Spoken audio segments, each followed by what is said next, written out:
Това центъра на историята. В един такъв център за даряване на семена течност, с шут се отваря вратата, стъклото се разбива от удара на вратата в стената. В този център влиза маскиран мъж с автомат калашников в ръце. Представете ли си? Изрезва се в тавана, пада мазилка, казва всички долу, това е обир, долу, всички хората изпопадат. Рецепционистката се хвърля и тя, той казва, ти не! И насочил е така оръжието срещу нея, момичето се побъркало, това е обир. Трепери, той е така приближава, маскиран с маска. И казва, отвори 8 кутия. Тя се обръща с треперещи ръце, отваря 8 кутия. Изважда отвътре пробата, той казва, пи! Пи! Какво да прави момичето? Е такова дуло гледа в очите. Изпива 8 проба, 25-та проба пие, 26-та пие, той сваля маска и казва, видя ли би мило, можеш? Уважаеми приятели, така. Понеже това е изнесено радиошоу... От живот са, аз не ти измисля. От живия живот. Понеже това е изнесено радиошоу, то има структурата на истинско радиошоу, ако че сме на живо и че може и да вали, защото обикновено в студиото не вали. Време е, чухме водещите, чухме рекламите, време е да чуем и малко музика. Аплодисменти за Иво Райчев и Жала за младост. Един от най-добрите имитатори на Тодор Колев, светла му памет. Нямаше още никакви хора около кафенето Кристал. Късните рокли бяха на мода, Емил Димитров едва беше запял. Арлекино, Арлекино, силно елече на облече, дългата тяглостна нощ. Кой дух намери вълшебното цвете и света стана по-малко лош. Който чупя крилата, с него тогава горяхме от обич. Лили пеше малка самаз, а на Витуша облаци нови се прегръщаха сякаш над нас. Коста Тонев тогава пред всички обяви, микрофонът е ваш. И излезе Богдана самичка и запя зелено око, момиче откри Загоен колко много неща са красиви. А пък Куджуров така и до днес не разбра, че и розите май са годливи. Благодаря ви.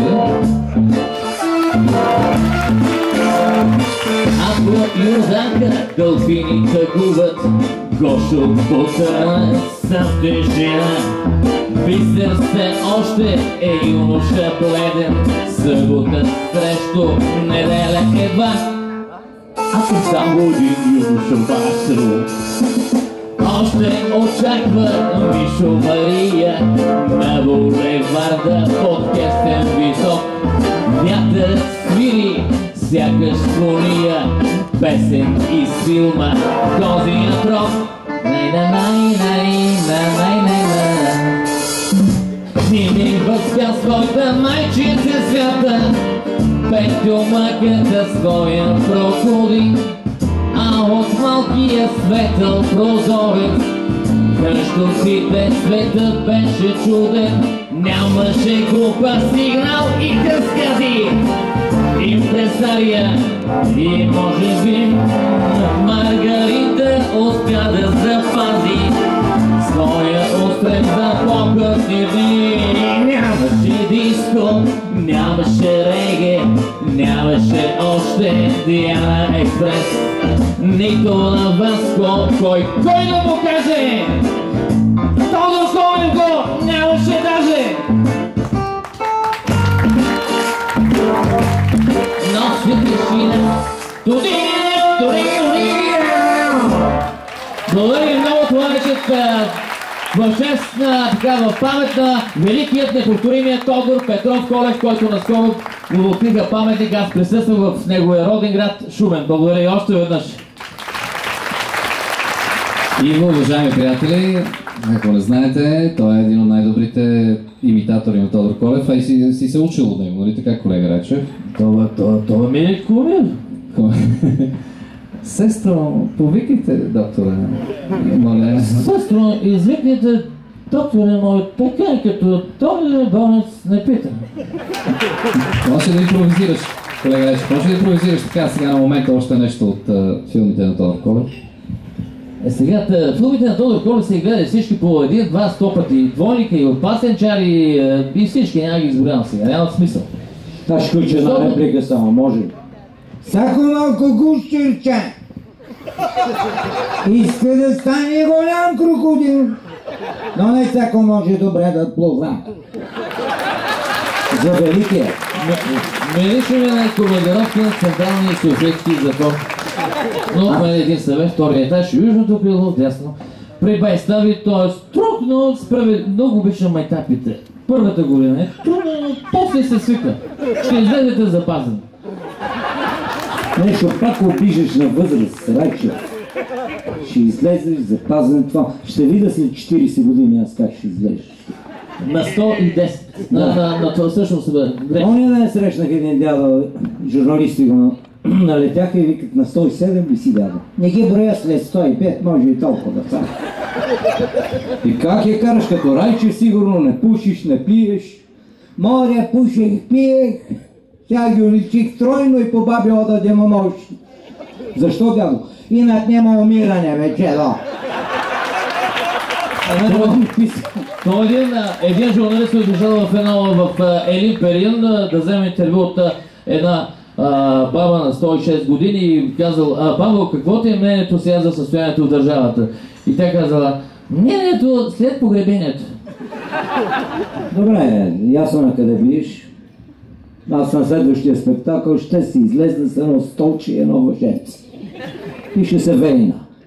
Но като си говорим за възраст, доктора ти... Да се въркна само, да се въркна само. Защото, нали, така... Ма не се хвърля като истинска змей. история. Извинявам се, че те пресеквате. Човек от нас не може да се издигне. Дядото, възрастен е такъв като този, да няма умиране, влега си кабинет млад доктор. И му казва: момче, не съм хич добре напоследък. И на време, като бях млад, еднаков юмор, къде са децата, укача я и през цялото село мина. Младият доктор се подсмихна и каза: са, дедо, а са? И каза: сега като укача и ме омекват колене. Мило, не знам дали забелязахте, защото всички са с лице към нас, зад онова дърво от 9, двама старци на по 90, преди да започне. По-отделно, разбира се. По-млади няма ли, бе? Нямаше.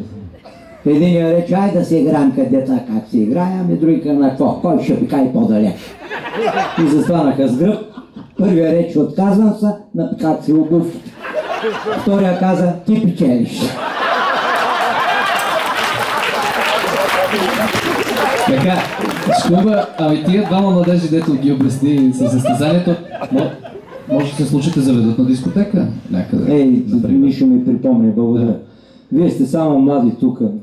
Момичета ми приличат на абитуриентки, не правят четки. Няма възрастни. Вижте, вие младите, какво се надувате постоянно? Ние като бяхме млади на вашите години, влезем в дискотека и питаме: има ли мацки? Вие сега влизате, особено момчета, има ли Wi-Fi? Мога да ви кажа паролата, тук е 383-554-484. Тук. Защото аз с двама такива на по 90, пак на момчета. Една вечер, след като пинаха, казаха: Туджарче, та водим много нови заведения, има, ние знаем само Оримак. И направихме 40 крачки в центъра на София и четем Чалготек. Отвънка един бабанка казва: личите карти, ако обича. Аз викам: да ти приличам на осмокласник. Читка, това не е пенсионерски клуб. 20 кинта и влизаме вътре за първи път. Музиката, чувал съм я, някакви си празнуват рожден ден. Полумрак, изнесе се торта и ги пеем, колкото знаем. Happy birthday to you. И тук се обърна.